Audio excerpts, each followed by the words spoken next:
So I want to make sure that like I don't like lag out during the round or like there's points in the round where I'm not able to hear other people. So verbal PLIs and she, her pronouns, please. The reason that social movements are not able to work in the status quo is exactly because people are not scared enough to challenge societal expectations and actively shame individuals who are committing sins against the social movement. Because side proposition, more specifically side OG, believes that in order for the social movement to actually bring about action, you have to actively call out individuals for committing sins we are so proud to propose. I'm going to go through a few points of framing at the top of my speech and then move on to two substantive arguments for side OG.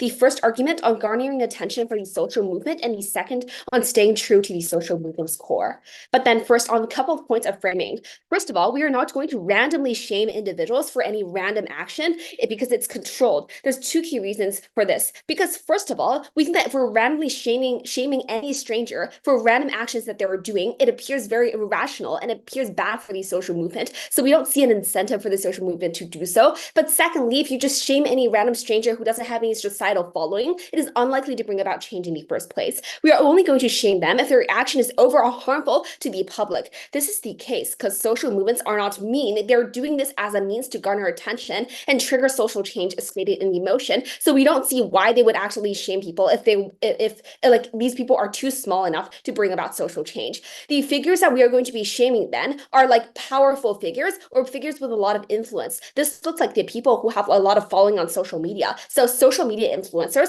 but this can also be like politicians or like individuals basically with a lot of media attention.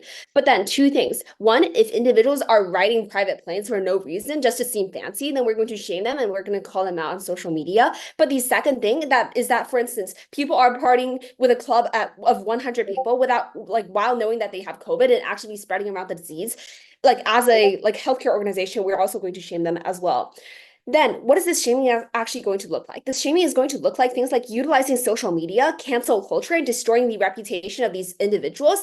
So they have an incentive to stop with their actions. But then, secondly, we're using these individuals as counterexamples in rallies. And then, third of all, these kind of examples often are able to trigger a lot of emotion, whether it be in the rally crowd with the people already in the social movement, but also who are people who are not in the social movement who may happen to come across clips of the social movement on the internet and are triggered emotionally as well. But then let's move on to our first substantive argument on how we're going to garner attention for the social movement.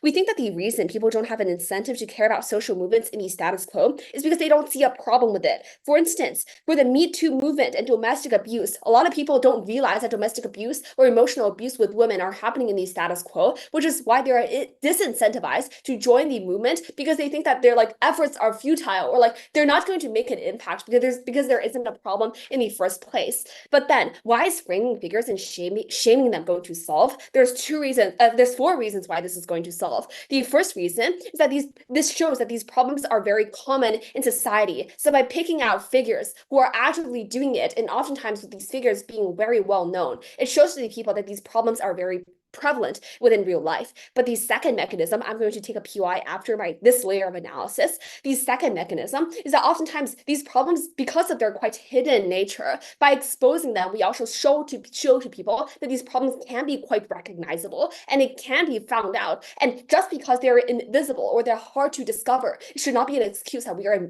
like ignoring these problems because they're possible to be found out. But before I move on to the third layer of mechanism, I'll take a POI from CO. People who people who don't take actions are unlikely to be roused this way, and it's unclear why the barrier is knowing about the problem. In fact, most of the problems that you mention are things that people are very aware of it. Why is the awareness the bottleneck that you think is occurring in this debate? We think the awareness is a key problem because without awareness brought on social media attention, even in the best case on your side, if the problem is like recognizable, like for instance, like domestic abuse, it's not brought to societal attention. So people think that this is a problem that goes very unnoticed. It's a problem that's too common to solve. In order to magnify the problem and show to the people like the severity of the problem, we have to call out these people and to show people how prevalent this problem is. Like if you just give them a number, like, oh, 3 million people are being domestically abused, like that's not concrete. People don't feel the impact unless you name call a figure that is actually doing this, and people see how prevalent it is in real life. We think that that is the problem, and the reason that the social movements aren't able to make a big impact is because they're too reliant on figures that are too abstract for people to actually take a hold of and think is concrete. The third reason then is that these problems cause a concrete impact on individuals. So we think that accompanied with things like shaming, it's oftentimes the people who shame the individuals are people who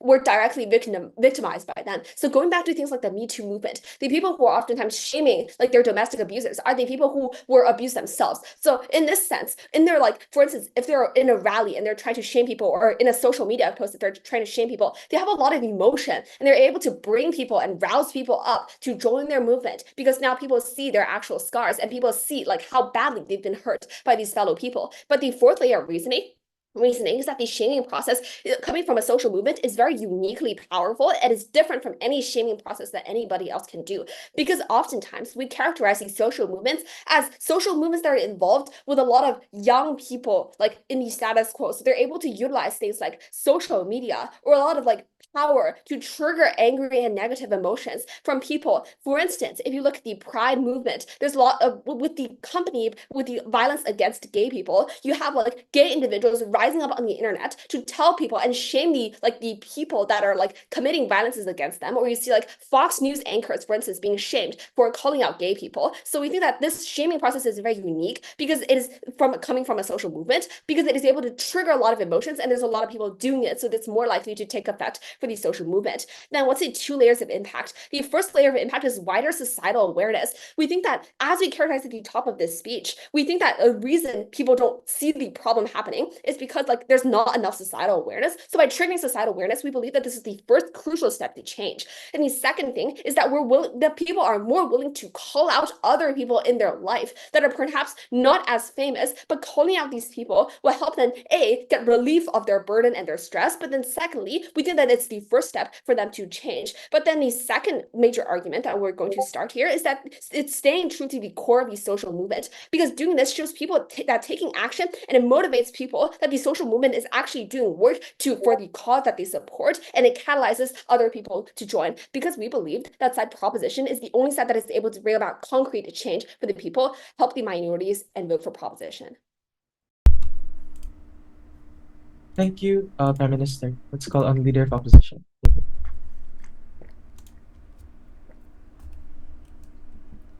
Hi, can I check if I'm audible and visible? Yes to both. Okay, great.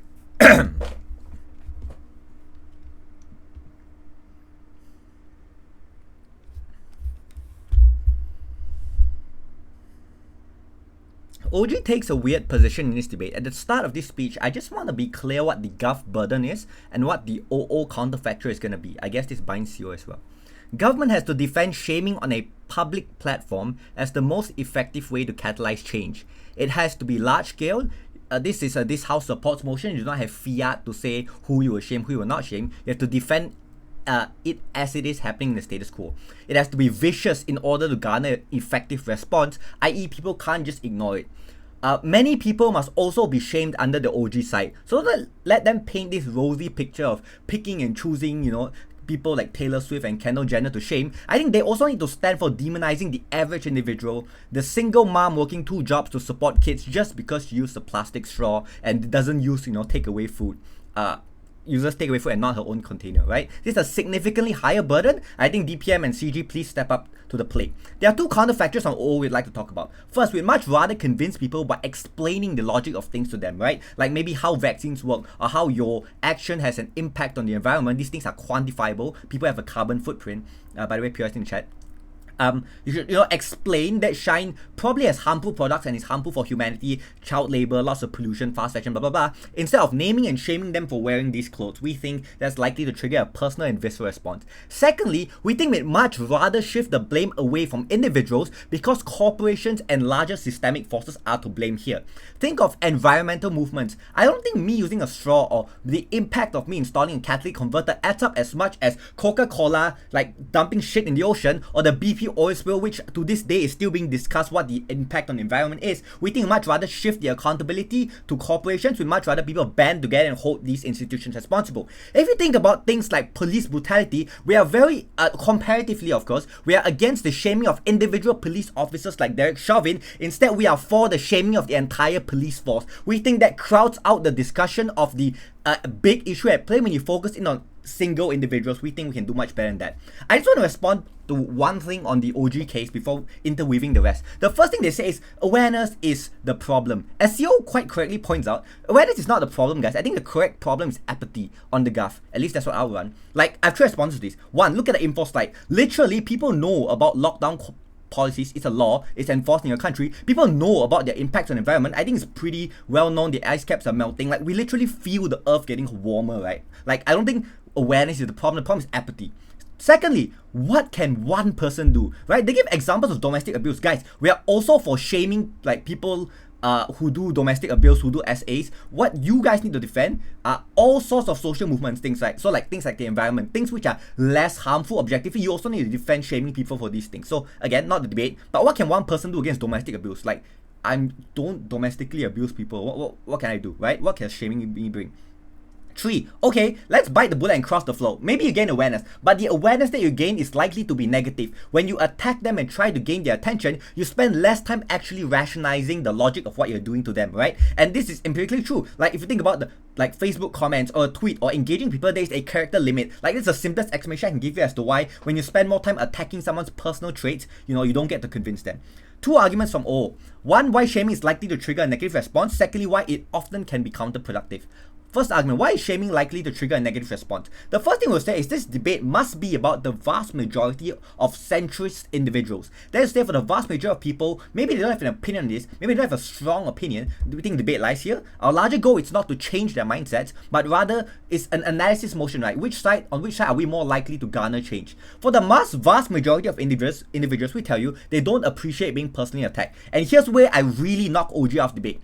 You cannot control the amount of shaming that happens. And this deals with OG, trying to fiat and frame and say, oh, it's going to be rational. No, guys, the way shaming is done, it is emotional in reaction, right? You guys don't have fiat to control what happens. But secondly, if you only want to deal with, like, celebrities and people who have the resources to make the change, these people often have cults of personality. Like, people have been shaming Taylor Swift for taking a private jet. There's literally, we literally track her private jet, where it goes, how much carbon emission it goes. But people still, flock to her concerts. Her concert still generates so much money. They call it Taylor economics or whatever. Like, I don't think cancelling people works in your side of the house, right? So you not only do you have to defend shaming low individuals, if you only want to defend the low-hanging fruit, these people often have cults of personality to, hide and mask their actions. That's the reason President Trump can say, grab a woman by the pussy, and he's in, power for so long. Like, you can cancel him, but these people often have cults of personality that revolve around them. They're able to deflect the conversation. We don't think get anything constructive under your side of the house. But here's also the killer, right?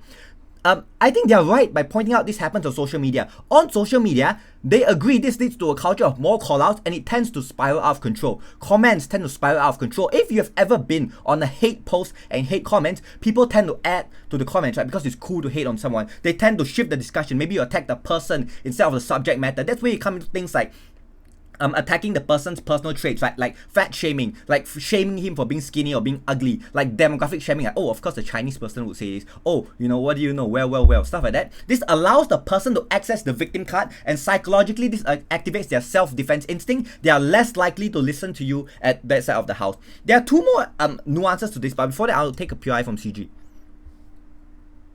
We are okay with taking away rights of people insofar as them exercising that right guarantees a harm on them or the society. If CG can prove a harm on your side of the house, do you think it is okay to violate this principle? Yeah, I'm gonna get this a little bit later, like how, I don't think lockdown policies equals the same as sexual assault, right? We'll shame one, but we'll not shame the other. You cross the border for that.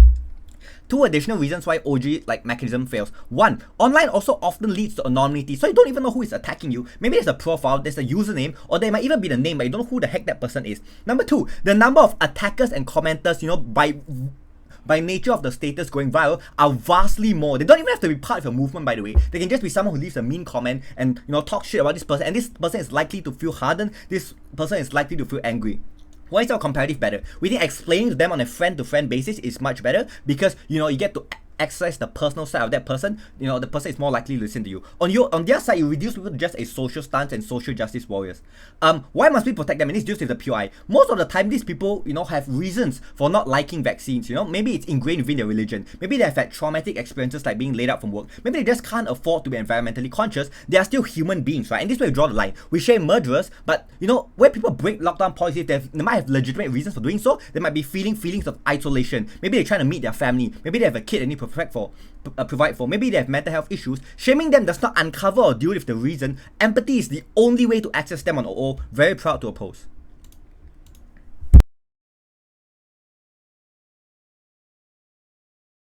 Thank you, Leader of Opposition. Let's have Deputy Prime Minister. Thank you. Am I audible now? Your mic is a bit laggy. Can you speak again? Am I visible and audible? There's a bit of lag, but it should be okay, I think, overall. Is it fine if I turn off my camera just in case? Yes, that would be okay. Okay, thanks. All right.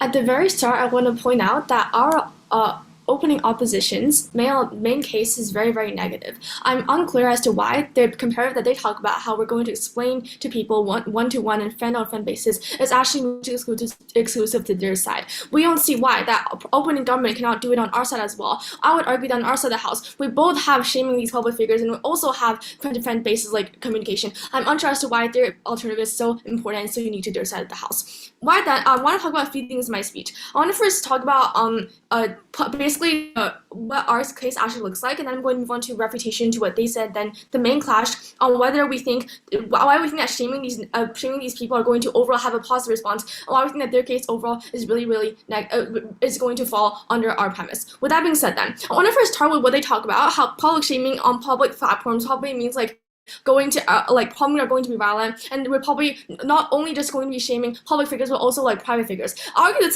this is simply not true for two reasons. Firstly, as I think Jasmine already told you, there's no incentive for social movements to shame people that are probably not public, that are probably not really popular.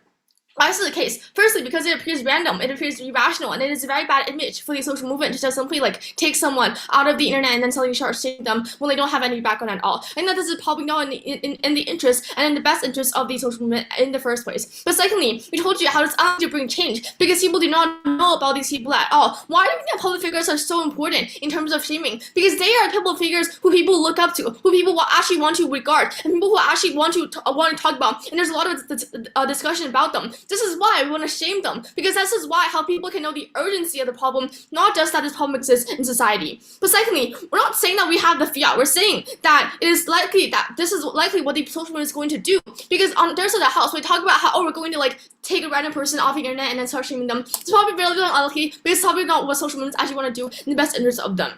What then does leader of opposition tell you? They tell you a few things, right? They first tell you how they're counterfactual, basically how they're going to explain things to these people. I argue this is simply not mutually exclusive, right? We are unsure as to why. I think that on our side of the house, especially OG, we can still provide this benefit to them as well. Their impacts all extend to our side as well, because we can still do this. The motion does not specify that we cannot be doing this on our side of the house. But secondly, I argue that the social movement probably does not have a lot of power capacity to simply talk to every single person on the internet, because simply don't have the capacity to do so. Therefore, the impact as to which their counterfactual extend to is really minimal. I'll talk about why our impact is much more larger later in my speech. But then, they tell you how shaming is going to have a negative response because people still go to Taylor's concerts even if she drives a really a private jet that causes a lot of harm to the environment. I'll argue that their rebuttal is really off the point. Our point is not we want to harm a public figure. Our point is we want to bring more awareness of the urgency of the problem. We argue that once people start to know about how public figures are using a lot of consuming a lot of carbon emissions through driving their private jets, and then people probably are going to do more probably are going to go more green, probably going to do green transport, right? The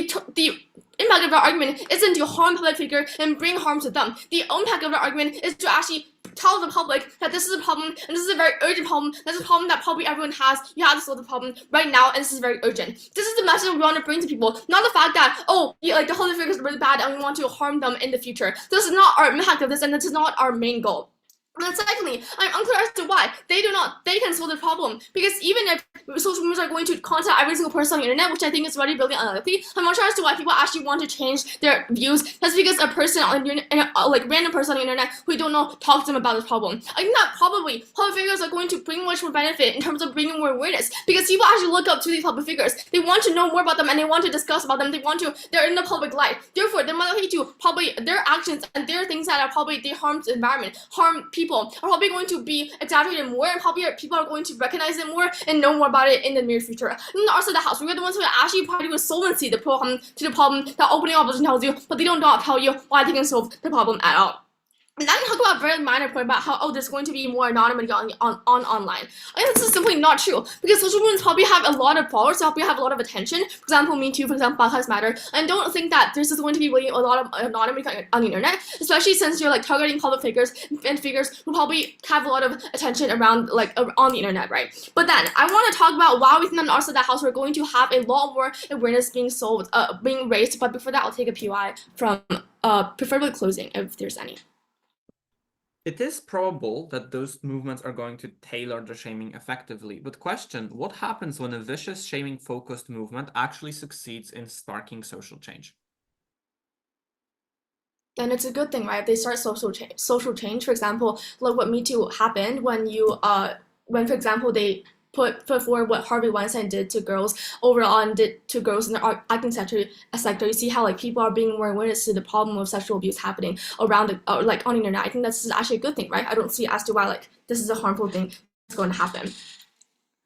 Why then do we think on our side of the house you're going to bring more awareness, especially what OG tells you, why you're going to bring more awareness to the urgency of the problem? I think that OO is having a really has a wrong picture of the problem. The problem right now isn't that people do not know the problem. Yes, they do know, but you don't see why it's relevant to them. You don't see the urgency as to why we need to solve the problem so quickly, to the extent as to which we have to take action very immediately.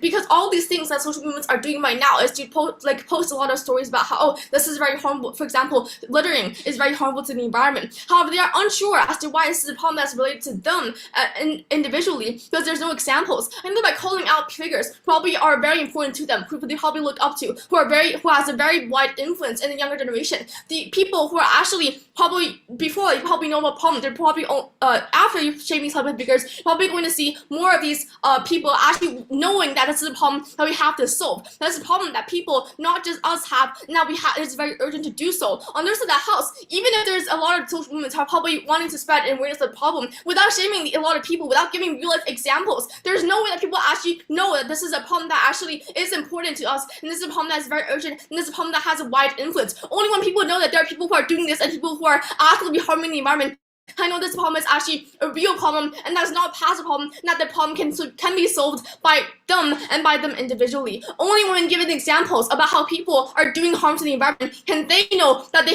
have solved the problem in order to help the environment overall. Right now, they know that there's a problem, but they don't know that there's actually people who are doing harm and they need to solve this problem really urgently, really quickly. That is why I'm very proud to stand on opening government. I'm very proud to propose.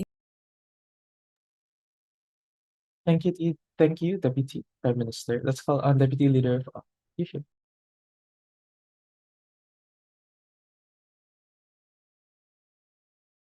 Cool. Am I audible? Yes, and visible. Cool. Give me a moment. Yeah.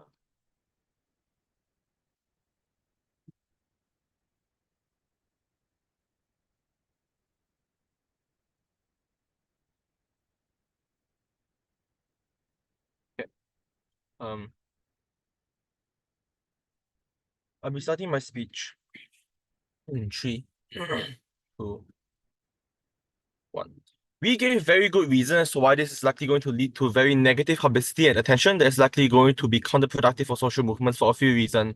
Because people actively target your social movements, i.e. right-wingers having more ammunition against you, people pulling out their donation away from your organization, or worst case, people bombing abortion clinics and whatnot. This means that oftentimes, even when you do gain attention, you'll gain attention from the wrong crowd, which tends to mean that you leave yourself susceptible and vulnerable to the worst forms of demonization coming from these individuals. This team doesn't really explain why the individuals react in the ways in which this OG actually says.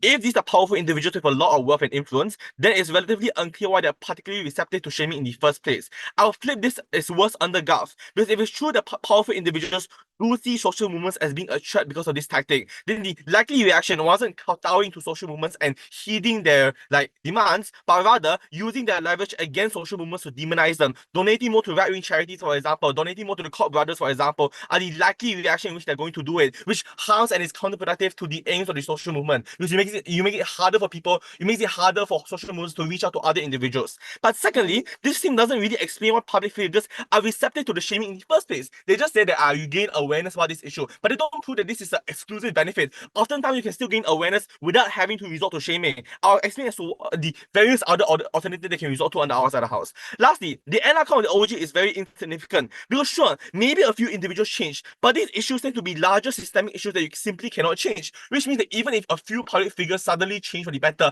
by adopting paper straws or whatever, it really doesn't change the larger systemic issues that usually revolve around these kinds of things. So at the end of OG, it was relatively unclear what are the changes that are happening, why are these changes particularly effective, and why are these people receptive to this tactic in the first place. Secondly, this team doesn't explain what is the only way to show this problem. You can still feel the impact by highlighting the testimonials of domestic abuse victims, videos of animals dying due to climate change, showing individuals on their deathbed due to COVID-19. So this is a false comparative on OG, because our comparative wasn't abstract numbers and figures. You can still show the severity of the issue without having to shame individuals. You can still reach out to them and talk to them and just get them out of the echo chamber. Thus, most of the outcome on social awareness aren't really exclusive, because our comparative wasn't numbers that people cannot understand, but rather showing the empathetic side of individuals, making sure that individuals feel empathetic to these issues and therefore solve them internally as opposed to solving them by external shaming. This team wants to shame the worst instance of individuals. This is a very uncharitable frame for a few reasons. The first issue is that this team, like domestic abusers and serial murderers or whoever, tend to be socially ostracized and isolated already. Shaming them doesn't really achieve anything, because these people are already socially ostracized from the vast majority of society. So it's unclear where the difference really lies. Secondly, this debate, in order for it to be effective, must not only be on a public platform, but the threshold to shaming individuals must be relatively low, because individuals violating lockdown policies or individuals being environmentally harmful are usually your day-to-day individuals. Individuals like you and me, for example, they do these things. In fact, most, for example, conservative Trump supporters that are anti-LGBT or anti-families tend to be for a more rural, poor demographic that tends to be more uneducated. So it's unclear why you are targeting public figures when most of these issues tend to be larger systemic issues from people on the ground. This OG team then concedes that you encourage more callouts for more private individuals. So this team proves that maybe there's incentive to moderate shaming, but it's uncertain as to why social movements can actually control how social media or personal interactions, like day-to-day personal interactions, plays out. Because social movements are composed of various individuals. Social movement isn't like this big organization. Oftentimes, it's just a lot of individuals collectivizing.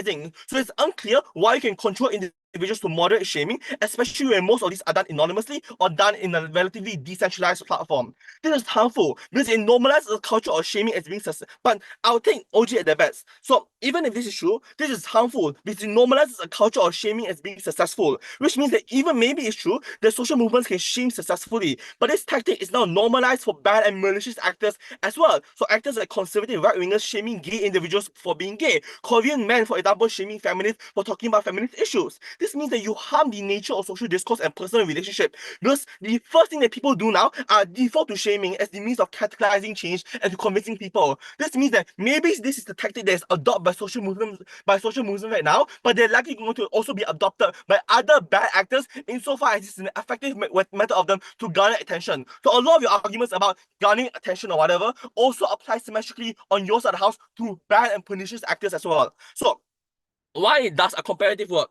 The first is that it's just a lot more individualized and adaptable to individual circumstances. This unlocks the empathy gap that usually exists between individuals. So oftentimes, this overcomes the barrier, so individuals are more likely to engage in honest discussion, because at least you hear it coming from a friend. You hear it coming from people that are actually sympathetic to you, that actually understand where why you're doing these things, for example. So it's a lot easier to listen to them and actually respond to them in a way that doesn't feel offensive. Secondly, you actually get more on-defense moderate individuals into the social movement. So this is not only important as a means to mobilize against the larger systemic issues of things like pollution or climate change, for example, but you also have just more financial influence and manpower to branch out your campaigning elsewhere. So if this team really wants to argue that you get more support and whatnot, we argue that oftentimes the barrier to getting support is actually having more on-the-fence individuals to actually go into the movement. So a lot of the arguments just doesn't really make sense in this instance. Most of the arguments just run on the idea that you get attention, but unfortunately, you already get attention right now. Before that, CG.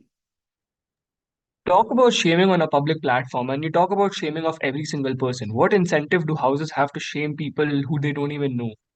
No, so the issue here is that oftentimes it spirals out of control. It is oftentimes very unmoderated because oftentimes these are done anonymously. Our harm wasn't that, they individuals on social media and whatnot, and therefore can moderate them. But oftentimes the anonymous nature of social media means that even in order for it to be effective, they need to be done in a more anonymous way to shame individuals. Which means that individuals that are oftentimes but also oftentimes shaming can occur to a large group. So for example, if you say that these people are scumbags, or if you say that anti-LGBTQ people are like ontologically evil people, that is still shaming a lot of these individuals as a group. So sometimes shaming happens en masse as well. So a lot of the arguments are just like you shame one individual, but that's not really true. Oftentimes shaming occurs on a collective. So you're shaming people that don't take environmentally sustainable action. You shame individuals as a group together, which means that a lot of your harms are still there necessarily. So the reasons why this is winning is that we're able to prove as why our comparative actually allows for people to have honest discussion, but more importantly, we're just able to explain why deep down it's oftentimes just a lot better for you to be able to ensure that you get more on-defense individuals to do these things. But even on our very best case, this team just doesn't really explain the need for us to change these individuals. If these individuals are public figures that do all these things, it is unsure as to why are they going to change, and even if they're going to change, the larger, broader systemic landscape is still one that is fucked for social movements. For all those reasons, very proud to oppose. Thank you, DLO. Let's start the closing. Let's have member of government here. Am I clearly audible and visible? Yes to both. Great. POS verbally, I'm not looking at the chat.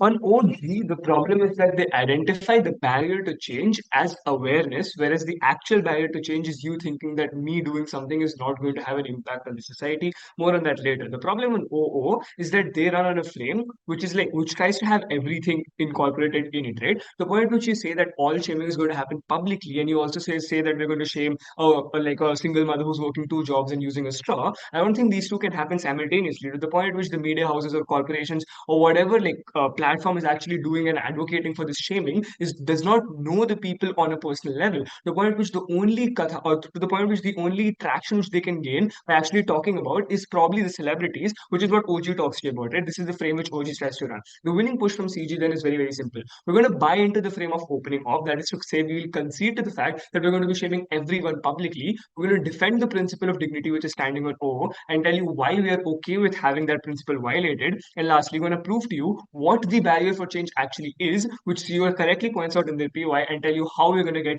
change on our side of the house. Firstly, then, on what this shaming, will this shaming actually catalyze change and how exactly will it do so? I think 2 points into this. One, there are people inside of the world who are under constant limelight of the public, and everything they do is seen and recorded and criticized. To the point at which these individuals do something like violate lockdown rules, the media houses and other corporations are looking for half a reason to double down on them and criticize them. Hence, things like these probably get a lot of attention. Incentive structures exist for media houses, movements, and corporations to frame this in a way that brings shame but causes people to actually not do the same things. This looks like calling people in other positions of power. For example, if Drake is doing something, they'll probably call Kendrick or something like that, right? Which means they're going to play these politics games to actually get traction from the people. Know that this is the point at which you start getting change. You don't get change when people realize that me doing something, when people realize that this is a problem existing in status quo. You get change when these people have an incentive other than just their pure good heart to actually go ahead and do something, right? I think secondly, and this is what OG misses out, the kind of social messaging which goes out to other celebrities is that there is a social cost to my actions,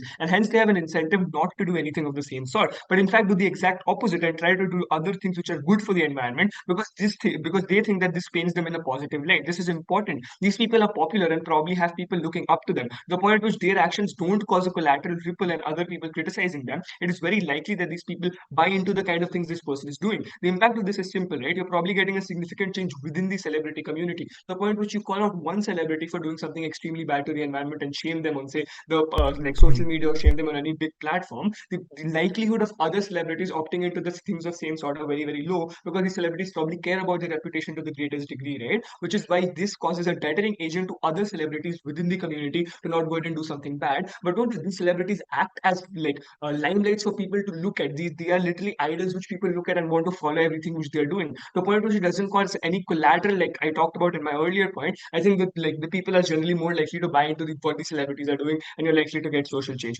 But let's buy into overstrain really quickly, right? Let's look at the shaming which happens on a personal level. I think that when you start shaming people, like say a single mother who's using a straw and working two jobs, the simple idea of that is that this doesn't happen publicly. This probably looks like your friends and family calling you out and shaming you for the kind of lifestyle you're living. Your friends telling you that, hey, you doing this is not something which is good. Maybe your friends calling you out, maybe your friends telling you that, hey, stop doing this, things of that sort. No, that this is the only way in which this shaming can happen, which is if we give over their best case and assume a little sanity in debating, I think the only way the shaming can then happen is on a personal or a community level. Why are we okay with this? I think two reasons. One, these people are already very, very proximal to you. They care about you. You care about them. If they shame you or call you out for something you have done, you're likely to A, not take offense to the greatest degree, but probably B, look at it and try to incorporate this into your life. But C, probably trickles down to these people or you buying into this kind of narrative and siding with them, right? To a point which you don't want to be excluded from your group. If your friend group is telling you to do something, you're not only likely to do it, but you're also likely to side with them and tell other people to do it because it makes you feel included within the group. To a point at which we think this is how the trickle down effect of this change actually happens. On a personal level, when you start shaming people, the idea is that sure, they may feel sad for a while, but they're okay trading that off, the point which they actually go ahead and side with you. And A, they don't do anything bad for the environment, but B, they tell people not to do anything bad for the environment, and it trickles down further and further. But lastly, then, why are we okay? What is the principle of dignity here, which O was talking about, and why are we okay with taking away the rights of a person? I think that the simple idea here is that we are okay with taking away a principle or a right insofar as them exercising that right guarantees harm on either them or to the society. The idea here is simple. The problem is not with awareness about what the problem is. The problem is with people thinking that me changing will not have an impact. The reason you don't avoid plastic is not that you think that, oh, like plastic is something which is good for the environment. It's probably that you think that if I stop using plastic, it's not going to have an impact on the environment. It's going to have a very minimal impact. The problem here is that the scale of people who feel this actually trickles down to a broader societal level and leads to environmental problems, right? Like if every single person thinks that, oh, me using plastic doesn't have an impact on society, then obviously nobody's going to stop using plastic. Nobody does anything, right? On Gov, when we shame celebrities publicly or shame private actors on a personal level, the repercussion now of doing something bad to the environment is that you get called out. Your friends shame you. They don't want to hang out with you anymore. We are okay with these people feeling bad for certain amounts of time because the trade-off for that is more people opting into better practices simply because shaming acts as a deterring agent. Note that these people don't start acting good now because they're aware about the problem. This is the key difference with OG. I think the problem with OG is that they say that people are not going to be aware of the problem and they're going to start acting in a good way. We tell you that the reason people are going to start acting in a good way is because they have a deterring agent Last now. They chance. know that if I don't act in a good Oh. way, sure, I'll take it. Look, the problem with this debate is that no one has proven that the likely change to happen is the change that is woke and progressive. In fact, most likely change is going to be conservative because most of the powerful social movements are conservative. We will prove this and win this debate. Right. So the idea is that kind of change which is happening is very simple, right? I don't think it's like as complex as you are trying to paint it. It simply looks like when celebrities stop using like extra private jets to travel, or when you start using paper like cups instead of plastic cups when your friends tell you that hey, using plastic is bad. I think the simple idea here is that the small level change actually leads to bigger change because when on a personal level everyone starts using paper cups, that is when the environment actually gets better, right? I think the idea here is that the reason people start acting better now is because they don't want to be shamed by their friends or they don't want to be called out, and we are okay with taking away this principle note because it brings guaranteed benefit to you and it brings guaranteed benefit to the society. We are okay with that weighing or that trade-off of people feeling a little sad when on the comparative or on the trade-off you literally get them doing something which is better for the environment, which trickles down into larger societal impacts. I think we differ from OG in just the mechanism of how this plays out. We prove it better for all those reasons, CG. Thank you, member of government. Let's have member of opposition. Favor.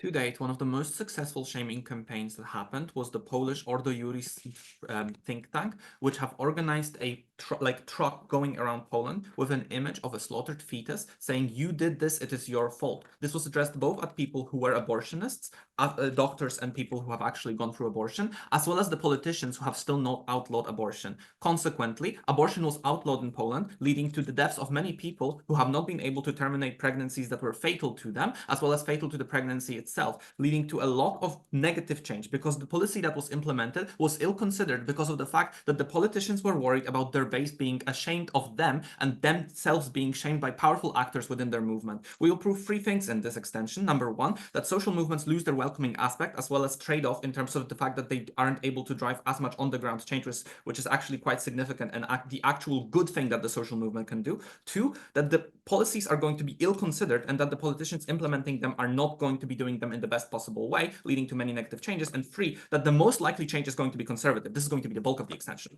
Let's go into this. Social movements lose their welcoming aspect. Why is that the case? Number one, because people are not willing to associate with a movement that is seen as driving those kind of public shaming campaigns. Note, Ordo Juris started as a think tank that was helping people fight in court when they were underprivileged. At the point where they have engaged themselves in anti-abortion actions, they were not able to do that anymore because people didn't want to opt into them. People didn't want to hire them for the first purpose, which means that the change that they could actually drive in terms of helping vulnerable people on the ground was diluted significantly, and they were not able to access that. But why is this structural as well? For two reasons. Number one, because people don't want to associate with that kind of thing, but two, because the image of the kind of the charity / NGO is tarnished by the fact that they are doing this high-level shaming advocacy, but two, because this politically polarizes the change that they are driving. Because note, NGOs and social movement frequently do things like, provide shelter for battered women, etc., etc. At the point where you involve yourself in changes that in shaming campaigns, you are politicizing this change, and you are making sure that people who have different political ideology to you do not opt into this. This makes two things. Number one, that less people are willing to opt into that help, but two, that help itself becomes politicized, driving donations down, making sure that the actual tangible change on the ground that could happen doesn't happen to the same degree because you lose the resources. Even if you don't buy that this is going to drive opt-in down, which I think you should because this is quite intuitive, this is going to still be a trade-off because you still need to spend resources on those kind of high-profile shaming campaigns in order to amplify them, in order to make sure that people hear about them, and in order to actually dilute the kind of policy message that you have, you need to advertise the shaming campaign more so than the change on the ground. Second extension then about why change is actually something that is going to be bad at the point where you're doing fast, for two reasons. Number one, because politicians fear that at the point where they don't implement the change the way that the social movement wants it to happen, this is going to have two reasons. Number one, this is going to have two impacts. Number one, that they are going to alienate their base. This is fatal for politicians because they worry that the people who are most excited about them won't knock on doors, won't go place to place, won't try to convince for them, which is going to be very detrimental for their prospects in the election. What means is that they are likely to implement the policy in full. Why is this a problem? Number one, because at the point where you don't consider the full implications of a policy, you are risking two things. Number one, unforeseen damage to stakeholders that were not mentioned by the social movement and that are not focused by the social movement. This is why, for example, lots of the student group advocacy that was pushing and shaming for not relieving their student debt actually caused the inflation in America to increase significantly. This is why the shaming that was done of conservative politicians as well as conservative voters, the "You Did This" campaign, was so effective because it pressured the politicians to act fast, despite the fact that it drove massive backlash to them, as well as drove the lives of many women into peril and into desperation, which caused a lot of negative changes lowered down the line. Why is this significant in this debate? Because note that top half clash is dependent on passing policies, but neither top half team proves that the policies that are going to be passed well. This works both on the conservative policies, if you want to believe the main extension, but also on the woke policies coming in from opening government, because at the point where you implement the woke policies fast, and specifically fast because you're responding to the shaming campaign rather than to well-considered policy process, you are making sure that people are going to be harmed by a policy, even if it is well-intentioned, even if it is helpful. And I think that even if you're trying, I think that the best case scenario for Gov in this situation is, we're going to get landmark change. But I don't think that landmark change is likely to happen because of a shaming campaign, because in order for a landmark change to pass, you need to believe that there is a majority popular support, and you are unlikely to drive that majority popular support at the point where you're shaming people for supporting the converse. It's unclear why the shaming campaign is going to be effective unless it's the kind of mass campaign that opening opposition has already dealt with. It's unclear why opening government gets any tangible change in their side of the house that is actually positive. They would need to prove that burden. No one has. We win this debate. Let's continue into the conservative case. Why are conservative social movements going to have much more solvency in terms of the change that they drive? Three big reasons. Number one, because it is much simpler and easier to shame left-wing people. Why is that the case? Because left-wing culture is significantly more tolerant and accepting. Things that are eccentric and seen as abnormal to the majority public are seen as something that needs to be celebrated and accepted. This is why you, for example, see the presence of kink at prides. You see people in dog collars, etc. Because the left-wing says we support your way of life. We support the way you express yourself. We support the way you love, even if the way you love is by tying yourself up in a dog collar. But the problem with this is that this is not palatable to the majority public, because majority public is affected by A, religious narratives, 2, social narratives, 3, regressive narratives. All of those kind of narratives coalesce into people thinking that the things that the left wing is doing is significantly more shameful. Things like abortion is shameful because you have killed a child because of the way that the priests have told you, which is why it's much more likely to be shamed this way rather than, for taking a private jet, which people see as a sign of status and something that is not objectionable on itself. Closing, opening, what do you have?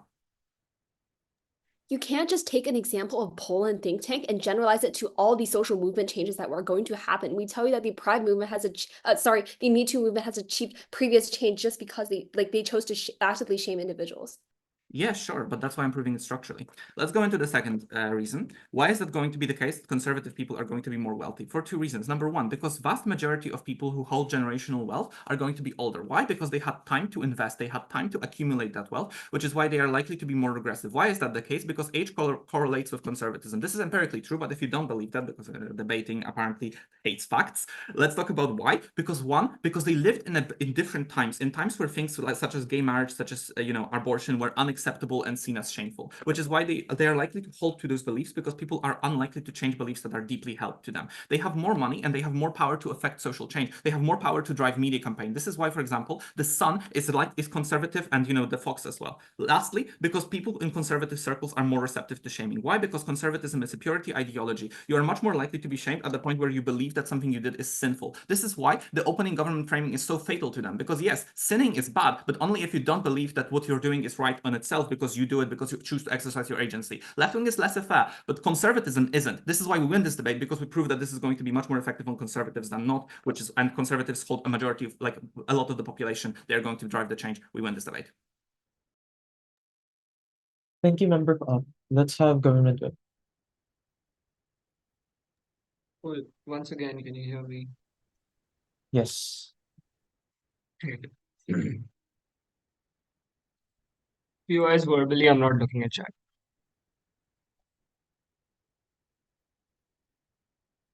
5 things in my speech. 1, on O's idea of how you can never control how much shaming happens. 2, on why the kind of change is going to be good.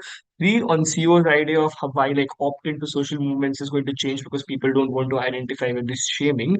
4, that politicians employing change which the social movements want, which the social movement wants, and this kind of radical policies being bad and not well thought about. And 5, on why conservative policies are more likely to be shamed, which I think is the majority of CU's case, right? I think 1, on how you can never control the amount of shaming that happens. I think the key thing to note here is that the people who get actively shamed on social media and it spirals out of control are probably celebrities, right? The point at which you don't see a random post about a random mother or a random person, any average Joe getting shamed on social media to the greatest degree is probably because people don't have an incentive to go ahead and do so. If I go ahead and open Instagram and see a post about say some celebrity who's doing something really bad, I'm likely to go ahead and leave a negative comment there. More likely to leave a negative comment there than if I see some random post about an average person, right? Which is why the scale of this impact actually ties into when you're talking about celebrities and them getting shamed. I think we are okay with this for 2 reasons. one, that celebrities are already used to this kind of shaming, the point which anything they do is literally under the limelight. When Drake does something like which is mildly pedophilic, people are talking about him on social media all day long. I think the idea here is that celebrities, for whatever things they do, for the kind of people that they date, for the kind of things that they eat, are already shamed on social media a lot. They're under public criticism for all the time, which is why they probably have mechanisms to go and deal with this. They probably don't even open Instagram, or even if they do, they have therapists. Popular people or celebrities don't really care about this kind of shaming which happens on them, simply because they know that they have other people who don't buy into this shaming. The simple idea is that if there's a bunch of people hating on you, there's also a bunch of people loving you, which is why you're a popular celebrity in the first place. And this is something which celebrities realize, and they're okay with this kind of shaming, and they'll probably be able to deal with it. But secondly, we think that even if they're not able to deal with it, we are okay with shaming these celebrities publicly, because I think it is an obligation or like a social contract, right? The point at which the reason you are popular and the reason you're so rich is because the public has put you there, is because the public has given you that amount of love and given you that amount of money, which actually made you get to that point. I think to the point which you do something which is wrong to the environment, or you do something which is like clearly wrong and you're getting shamed for it, I think you owe it to the public, to them having that right to shame you for it and to call you out for it, because they look up to you. They have put you in this position. It is okay for them to take you down. It is okay for them to shame you out. I think that is why, like, the amount of shaming which happens on OO simply doesn't matter. I think secondly, on why this kind of change is likely going to be good, right? I think the problem with CEO in this debate is that they talk about like very fringe cases like abortion in Poland and things of that sort, as OG points out, right? I think the idea here is that sure, if that happens in say a particular country, what also happens in some other world on our side of the house is probably that you get social movement change, like environmental change or things of that sort. What CEO then needs to do is weigh this against this, which they never do. In the absence of that, I'm unsure as to why this A is more likely to happen, B has more scale of impact, or C just is like the most important thing inside of this debate in the first place, right? I think that the kind of change which you're going to get on our side of the house is necessarily going to be good, to the point which these changes look really simple, right? It doesn't look like literal buses going out in Poland or whatever. It simply looks like celebrities being shamed for something which they've done. It looks like your friends calling you out for something which you have done. You are likely to employ that change within yourself and be a part of that social movement. But I think thirdly, when they talk about how opt-in to social movements like decreases when people don't want to identify with this kind of thing, right? I think the idea here is that social movement is a very abstract concept. To the point at which anybody who says who is like a feminist, you don't need to like hold a cult, or you don't need to like hold a banner out in the public and march to be a feminist. You can simply believe that or like girls deserve equal rights as men, and you will be a feminist then. I think the idea of opt into social movements is not like something which like you have to sign a contract and join a cult. It simply looks like you believing in the same idea which they are. And I think this happens on our side of the house when shaming happens, because as I've already explained to you, when shaming happens on a personal level, you're likely to buy into this. The reason you're buying into this may be because you don't want to get shamed, but the end outcome of that is you are buying into it and you are becoming a part of the social movement. I don't see why opt-in decreases. I don't think people really care about like if like they think that strongly about like shaming somebody is so wrong. I don't think they're likely to opt in any side of the house. They're too conservative. But fourthly, on politicians employing change which the social movement directly wants, and this not being largely thought out about. I think the problem with this is that they fail to realize that a social movement is probably going on for a very long time, right? The point at which they're shaming an individual or shaming a celebrity for something which they've done, they probably have a damn good reason to do it. To the point at which they care about the society. I think the only actor which is like the most non-biased in this debate is the social movement, right? They probably want the best thing for the environment, or they probably want the best thing for mothers, or so on and so forth. I think the idea then is that any kind of change which they are advocating for to the politicians is likely going to be good for that particular social change. And the idea here is that if this change is too conservative, and this brings me to my fifth point, when they talk about too conservative policies and how conservatism has like greater outreach to the society, and these are the kind of policies which are likely to be passed, I think the simple argument for that is, or the simple response to that is, just to say that there are a bunch of people in society who are non-conservative. There are people in positions of power. There are rich people who are not conservative, who are likely going to simply outrage against this kind of thing, these kinds of things going on by the politicians. Know that to the point at which a politician is likely to pass like a super conservative ideology, the people in positions of power, or even the minorities, there's a breaking point, to the point at which they're going to take this and then they're going to revolt, right? I don't think people are going to sit quietly and take the conservative policies passing in and of itself itself, and B, I don't think the politicians have an incentive to go ahead and cater to one particular Last vote bank chance. more than the other because because they probably care about like every single person within the society, right? The point was, I don't think that conservative ideologies are most likely to get passed simply because there are people in status quo who don't want these conservative policies to get passed. I think the idea, or like when they tell you that religious narratives are very, very popular in society, they're skewing the populace of any particular average country, right? In any average country, you have people who literally march during Pride Month. There, you have people who literally feel very, very strongly about women's rights and abortion not being a part of whatever is happening. I think these are the kind of people who are going to revolt if these kinds of policies do get passed, which is why the politicians don't have an incentive to go ahead and do this when they literally see they can get so much backlash for it, which is why conservative policies are not likely to pass. But even if they do pass, we are okay with that to some degree because we consider it's going to happen in very, very few countries where the populace is mostly conservative. But in most other countries, you're going to get actual social change like environmental change, things of that sort. We are okay with that trade-off. CEO needs to weigh out to you why the harm on our side of the house matters more than the benefit which we've already given you. For all those reasons, CG. Thank you, Gavin. Let's have Upwit. Here.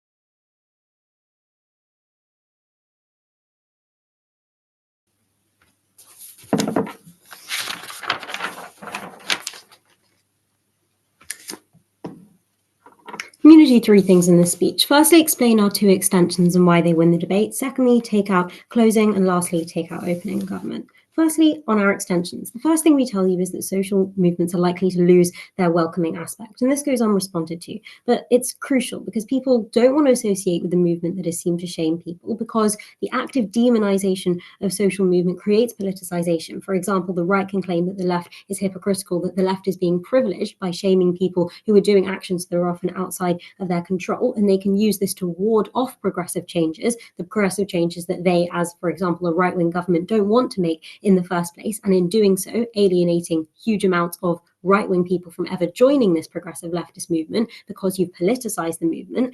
And thirdly, because there's a trade-off in resources, because the more resources that you are funneling into, for example, launching shaming ad campaigns, the fewer resources you are able to pour into distributing masks and vaccines to help people suffering from COVID, or setting up clinics to help women who have been domestically abused. The way in which you weigh this case as a crucial one in the round is very simple. The first thing to note is that the willingness to buy into social movements is a prerequisite for the policies that both opening teams and closing government want to talk about. Because if you have people who are turning away from the social movement, afraid that they are going to be the next one to be shamed, then you are likely to not have the critical mass that you need to engage in the things like the protests that opening opposition wanted to stand by as the counterfactual to this policy. The reason why people are going to turn away is because they don't know what's going to be shamed in the future. What was okay 10 years ago for the environmentalist movement is absolutely criminal or sinful, as OG might want to call it now. And for that reason, people are likely to preemptively opt out of the social movement. But secondly, we answer the question that OG posed to OO.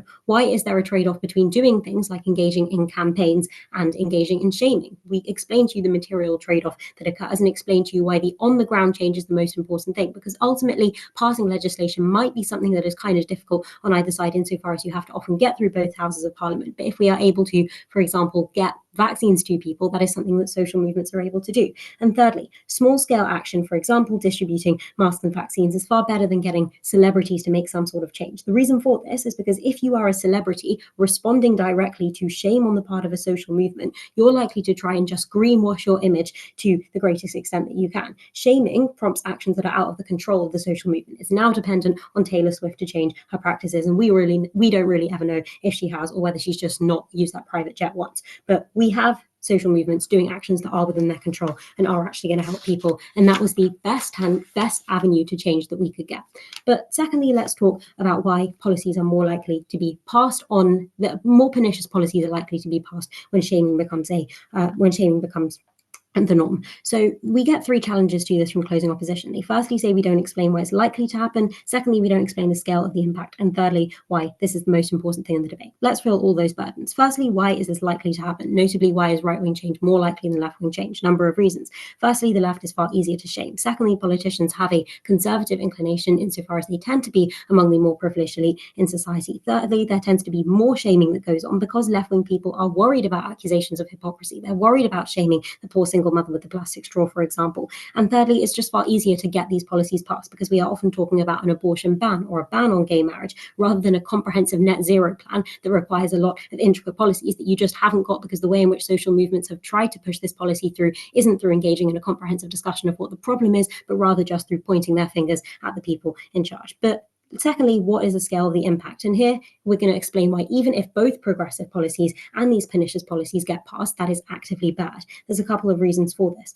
The first is that, as we explained to no response, these policies tend to get passed in a very rushed manner because politicians want to show that they can respond quickly to change. They want to pass this policy before the next administration gets into power and can claim to co-opt all the benefits of responding to the social movement. And for that reason, the policies are unlikely to be comprehensive enough. But secondly, usually conservative policies are about removing rights from people. So it's abortion clinics being gone. It's about gay marriage being something that you get thrown into prison for. Whereas progressive changes require societal buy-in for them to be effective. For example, if you have laws about plastic straws, you need bars to observe them, which isn't always going to be the case. If you have laws about litter picking, you still require people to take the initiative to litter pick and not believe that they aren't going to get caught. And so for that reason, the policies have far more of a scale of impact than the other policies. And lastly, why is this the most important thing? Let's weigh this. We firstly take it over OG and CG because you can buy all of their case on efficacy and you have to contend with the worst cases of the harm that we prove. We shouldn't have to contend with these cases because there are lots of other ways in which progressives can get change over time. They can still do things like organize rallies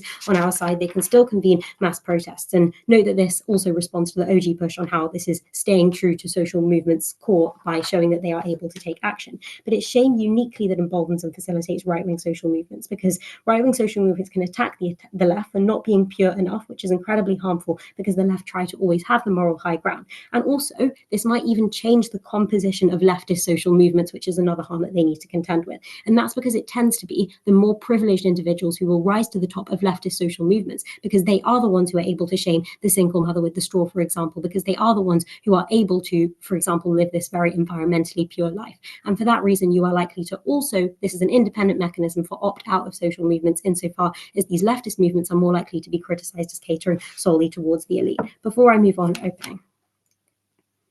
Why are things like distributing masks not viable on proposition side?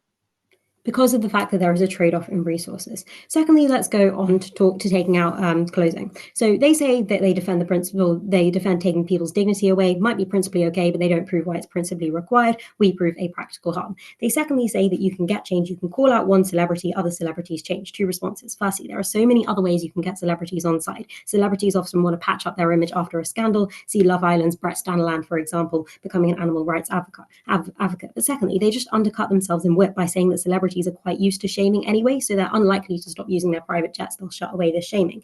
They secondly say that you think, meh, I won't have an impact, and that's the root of the problem. And I think it's better than the analysis of OG on awareness, which has already been proven to be symmetric. But I think that if you feel that your actions aren't doing anything, you're even more likely to become defensive. And that's because you feel like the burden has been placed on you to cycle to work for no reason at all.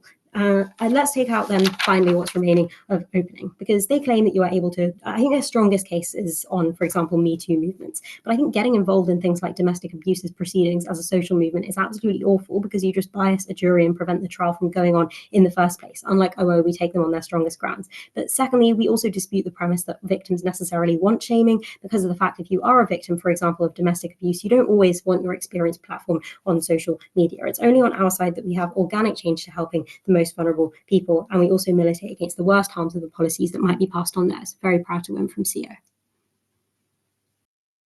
Thank you, opposition.